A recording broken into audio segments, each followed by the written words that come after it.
how to add the calendar events widget to the lock screen on the Samsung Galaxy S25, S25 Plus, the S25 Ultra.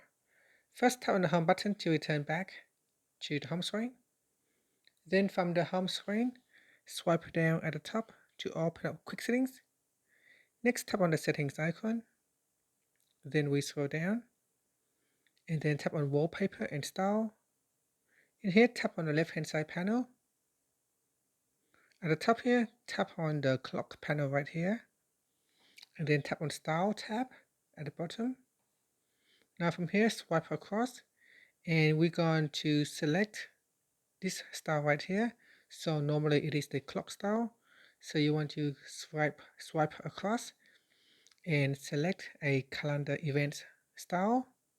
So at the top it will display the clock and the date, and at the bottom panel it will display your calendar events. And then tap on done to save the changes.